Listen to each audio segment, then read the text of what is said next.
വയനാട് ദുരന്തബാധിതർക്ക് വീട് കൈമാറുന്ന ചടങ്ങിൽ പ്രസംഗിക്കാൻ എഴുന്നേറ്റ ടി സിദ്ദിഖ് MLA കാണികൾ കൂക്കി വിളിച്ചു. സ്വാഭാവികമായും വലിയ പ്രതിഷേധം കോൺഗ്രസിൻ്റെ ഭാഗത്തു നിന്നുണ്ടാകും. കൂക്കി വിളിച്ചത് നാട്ടുകാരല്ല, പുറമേ നിന്ന് വന്നവരാണ് എന്നാണ് ടി സിദ്ദിഖ് പറയുന്നത്. എന്തായാലും എന്തിനാണ് കൂക്കി വിളിച്ചത് എന്ന ചർച്ച ഇതോടുകൂടി ഉയർന്നു വരികയും ചെയ്തു. എന്തിനാണ് കൂക്കി വിളിച്ചത്? ടി സിദ്ദിഖിനെ പോലെയുള്ള കോൺഗ്രസിൻ്റെ MLA-മാർ നയാ പൈസ മുഖ്യമന്ത്രിയുടെ ദുരിതാശ്വാസ നിധിയിലേക്ക് നൽകിയിട്ടില്ല. വയനാട് ദുരിതാശ്വാസ നിധിയിലേക്ക് മുഖ്യമന്ത്രിയുടെ ദുരിതാശ്വാസ ഫണ്ട് വേറെയുണ്ട്. വയനാട് ദുരിതാശ്വാസ നിധിക്ക് പ്രത്യേക അക്കൗണ്ട് വേണമെന്നും അത് പ്രത്യേകമായി തന്നെ കണക്കാക്കണമെന്നും പ്രതിപക്ഷം ആവശ്യപ്പെട്ടിരുന്നു. അന്ന് അങ്ങനെ തന്നെ ചെയ്തു സർക്കാർ.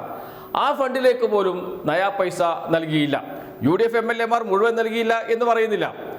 മുസ്ലിം ലീഗ് MLA-മാർ 50,000 രൂപ വീതം നൽകിയിരുന്നു. പ്രതിപക്ഷ നേതാവ് VD സതീശൻ 1 ലക്ഷം രൂപ നൽകിയിരുന്നു. മുൻ പ്രതിപക്ഷ നേതാവ് രമേശ് ചെന്നിത്തല 50,000 രൂപ നൽകിയിരുന്നു. പിന്നീട് നൽകിയ ഒരേ ഒരു MLA കരുനാഗപ്പള്ളി MLA ആണ്, കോൺഗ്രസിൻ്റെ MLA ആണ്. മറ്റാരും പണം നൽകിയിരുന്നില്ല. വ്യക്തമായ കണക്കുകൾ ആർക്കും ദുരിതാശ്വാസ നിധിയിലെ വെബ്സൈറ്റ് പരിശോധിച്ചാൽ മനസ്സിലാവുന്ന കാര്യമാണ്. പക്ഷേ ഇപ്പോൾ പറയുന്നത് കോൺഗ്രസ് നേതാക്കൾ എല്ലാവരും പണം നൽകിയിരുന്നു എന്നാണ് പറയുന്നത്. പ്രതിപക്ഷ നേതാവ് VD സതീശനാണ്. VD സതീശൻ്റെ മറ്റൊരു നുണ തെളിവുണ്ട്. ആ സമയത്ത് മാതൃഭൂമിയിൽ വന്ന ഒരു വാർത്തയാണ്. വാർത്ത തലക്കെട്ട് ഇങ്ങനെയാണ്: സാലറി ചലഞ്ച് 5-ൽ നിന്ന് മാറാതെ സർക്കാർ ബഹിഷ്കരിച്ച് പ്രതിപക്ഷ സംഘടനകൾ എന്നാണ്. ബഹിഷ്കരിച്ച് പ്രതിപക്ഷ സംഘടനകൾ എന്താണ് ബഹിഷ്കരിച്ചത്? Salary challenge. ഒരു മാസം ലഭിക്കുന്ന ശമ്പളത്തിൻ്റെ ഒരു ഭാഗം വയനാട് ദുരിതാശ്വാസ നിധിയിലേക്ക് സംഭാവന ചെയ്യണമെന്ന് സർക്കാർ ജീവനക്കാരോട് സർക്കാർ അഭ്യർത്ഥിച്ചിരുന്നു. ആ അഭ്യർത്ഥന പ്രതിപക്ഷ സംഘടനകൾ, ജീവനക്കാരുടെ സംഘടനകൾ തള്ളിക്കളഞ്ഞു. അതിൽ പ്രതിഷേധിച്ചു. സാലറി ചാലഞ്ചിൻ്റെ ഉത്തരവ് പരസ്യമായി കത്തിച്ചു അധ്യാപക സംഘടനാ നേതാക്കളും പ്രവർത്തകരുമൊക്കെ. അന്നത് വലിയ വാർത്തയായി മാധ്യമങ്ങൾ ആഘോഷിക്കുകയും ചെയ്തിരുന്നു. അന്ന് വന്ന ഒരു വാർത്തയാണ്. വാർത്ത തുടങ്ങുന്നത് ഇങ്ങനെയാണ്: വയനാട് ഉരുൾപൊട്ടൽ ദുരിതബാധിതരെ പുനരധിവസിപ്പിക്കാനുള്ള സാലറി ചലഞ്ച് ബഹിഷ്കരിച്ച് പ്രതിപക്ഷ സംഘടനകൾ. സമ്മതപത്രം പകുതിയോളം ജീവനക്കാരും നൽകിയിട്ടില്ല. ശനിയാഴ്ചയോടെ സമ്മതപത്രം നൽകണമെന്നാണ് അറിയിച്ചിട്ടുള്ളത്. കുറഞ്ഞത് 5 ദിവസത്തെ ശമ്പളം നൽകണമെന്നാണ് സർക്കാർ ആവശ്യം.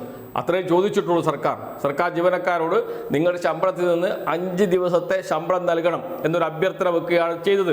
സമ്മതപത്രം നൽകണം. ശമ്പളം നൽകുമ്പോൾ 5 ദിവസത്തെ ശമ്പളം സർക്കാർ എടുത്ത് ശേഷിക്കുന്ന പൈസ മാത്രമാണ് ജീവനക്കാർക്ക് നൽകുക. അതിനുവേണ്ടിയാണ് സമ്മതപത്രം നൽകണമെന്നാവശ്യപ്പെട്ടത്. 5 ദിവസത്തെ ശമ്പളം അതുപോലും നൽകാൻ തയ്യാറാകാത്തവരാണ് UDF-ന്റെ കോൺഗ്രസിൻ്റെ പോഷക സംഘടനകൾ, സർക്കാർ ജീവനക്കാരുടെ സംഘടനകൾ. അന്ന് ഈ സർക്കാർ ജീവനക്കാരോട് നിങ്ങൾ പൈസ നൽകണമെന്ന് ഒരു കോൺഗ്രസ് നേതാവും പറഞ്ഞില്ല, പ്രതിപക്ഷ നേതാവ് പറഞ്ഞില്ല, KPCC പ്രസിഡന്റ് പറഞ്ഞിരുന്നില്ല. പറഞ്ഞിരുന്നെങ്കിൽ കുറച്ച് തുകയെങ്കിലും കൂടുതൽ വയനാട് പുനരധിവാസ ഫണ്ടിൽ ലഭിക്കുമായിരുന്നു. അതിനുശേഷം പറയുന്നു മാതൃഭൂമി വാർത്ത: സമ്മതപത്രം നൽകിയാലേ ഈ മാസം മുതൽ ശമ്പളം പിടിക്കാനുള്ള ക്രമീകരണം നടത്താനാവൂ. സാലറി ചലഞ്ചിൽ പങ്കെടുക്കേണ്ടെന്നാണ് UDF BJP അനുകൂല സംഘടനകളുടെ തീരുമാനം. ഇഷ്ടമുള്ള തുക മുഖ്യമന്ത്രിയുടെ ദുരിതാശ്വാസ നിധിയിൽ നേരിട്ട് നൽകാനാണ് ആഹ്വാനം. ഇഷ്ടമുള്ളത് നൽകാൻ അനുവദിക്കണമെന്ന് പ്രതിപക്ഷ സംഘടനകൾ ആവശ്യപ്പെട്ടെങ്കിലും സർക്കാർ വഴങ്ങിയിട്ടില്ല. എല്ലാവരും ചലഞ്ചിൽ പങ്കെടുക്കണമെന്ന് ആവശ്യപ്പെട്ടുള്ള പ്രചാരണത്തിലാണ് NGO യൂണിയൻ ഉൾപ്പെടെയുള്ള CPM അനുകൂല സംഘടനകൾ. സമ്മതപത്രം നൽകേണ്ടെന്ന് NGO അസോസിയേഷൻ തീരുമാനിച്ചതായി general secretary AM Jafar Khan അറിയിച്ചു. ജീവനക്കാർക്ക് കഴിയുന്നത് ദുരിതാശ്വാസ നിധിയിൽ നേരിട്ട് നൽകും. ദുരിതബാധിതർക്കായി 5 വീടുകളും നിർമ്മിക്കും. സഹകരിക്കില്ലെന്ന് BJP അനുകൂല സംഘടനകളുടെ പൊതുവേദിയായ ഫെറ്റോ സംസ്ഥാന പ്രസിഡന്റ് SK ജയകുമാർ പറഞ്ഞു. ശമ്പളം നിർബന്ധപൂർവ്വം പിടിച്ചെടുക്കാൻ പാടില്ലെന്ന് aided higher secondary teachers association സംസ്ഥാന കമ്മിറ്റി ആവശ്യപ്പെട്ടു.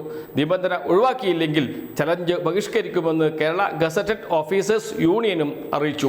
എന്ന് വെച്ചാൽ കോൺഗ്രസിൻ്റെയും BJP-യുടെയും പോഷക സംഘടനകൾ, സർക്കാർ സംഘടനകൾ എല്ലാവരും സാലറി ചലഞ്ച് ബഹിഷ്കരിക്കുകയായിരുന്നു. അത് അന്ന് കോൺഗ്രസ് നേതാക്കൾ സ്വന്തം അണികളോട് പറഞ്ഞിരുന്നു. അതുകൊണ്ടാണ് യൂത്ത് കോൺഗ്രസ് സ്വന്തമായി പണം പിരിച്ചത്. അതുകൊണ്ടാണ് കോൺഗ്രസ് സ്വന്തമായി വീട് നൽകാൻ തീരുമാനിക്കുന്നത്. ആ വീട് എവിടെയും എത്തിയില്ല എന്ന് നമുക്ക് എല്ലാവർക്കും അറിയാം. യൂത്ത് കോൺഗ്രസ് ആകെ പിരിച്ചിരിക്കുന്നത് 1,05,00,000 രൂപയാണ് എന്നാണ് ഇപ്പോഴത്തെ യൂത്ത് കോൺഗ്രസിന്റെ സംസ്ഥാന അധ്യക്ഷൻ പറയുന്നത്. അതിനേക്കാളും കൂടുതൽ പണം പിരിച്ചു എന്ന് യൂത്ത് കോൺഗ്രസ് നേതാക്കൾ പറയുന്നു.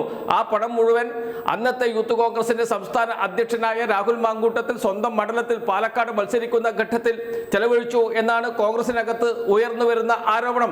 ഇതുവരെയും രാഹുൽ മാങ്കൂട്ടത്തിൽ നിഷേധിച്ചിട്ടില്ല. അവസാനം 1,05,00,000 എന്ന് പറയുന്നുണ്ട് കോൺഗ്രസ് നേതാക്കൾ, യൂത്ത് കോൺഗ്രസ് നേതാക്കൾ. ഇതാണ് അവസ്ഥ. എന്ന് വെച്ചാൽ കോൺഗ്രസ്, BJP ഒഴികെയുള്ള ജനങ്ങൾ സംഭാവന ചെയ്ത പൈസയാണ്. ഭരണപക്ഷ സംഘടനകൾ, വിവിധ പോഷക സംഘടനകൾ, ജനങ്ങൾ സംഭാവന ചെയ്ത പൈസയാണ്. ആ പൈസയാണ് വയനാട് ദുരിതാശ്വാസ ഫണ്ടിലുള്ളത്. ആ ഫണ്ട് ഉപയോഗിച്ചാണ് വീട് നിർമ്മിക്കുന്നത്. അതിൽ എന്ത് അവകാശമാണ് ഇവർക്കുള്ളത്? കോൺഗ്രസ് നേതാക്കൾക്ക് എന്ത് അധികാരമാണ് ആ യോഗത്തിൽ പങ്കെടുക്കാനുള്ളത്? പ്രതിപക്ഷ നേതാവ് VD സതീശന് പോകാം. അദ്ദേഹം 1,00,000 രൂപ നൽകിയിട്ടുണ്ട്. മുൻ പ്രതിപക്ഷ നേതാവ് രമേശ് ചെന്നിത്തലയ്ക്ക് പോകാം, 50,000 രൂപയെങ്കിലും നൽകിയിട്ടുണ്ട്. മഹേഷ് കരുനാഗപ്പള്ളി MLA പോകാം, അദ്ദേഹം നൽകിയിട്ടുണ്ട് 50,000 രൂപ.